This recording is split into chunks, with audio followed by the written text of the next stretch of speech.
הדרכת ג'וניור בומה בשלושה שלבים. שלב הכיוון, שלב האחיזה, שלב הזריקה. כמו האינדור בומרנג, בהתחלה צריך לכוון. אם נזרוק אותו עכשיו, הבומרנג לא יחזור. איך מכוונים?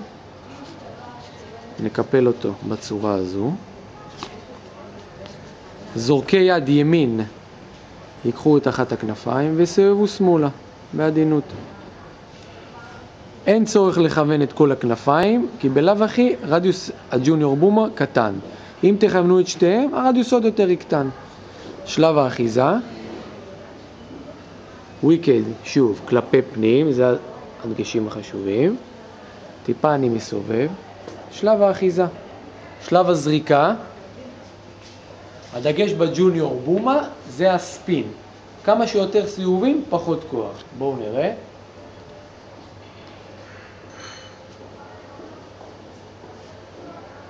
בואו נראה מה הזווית הזו גם.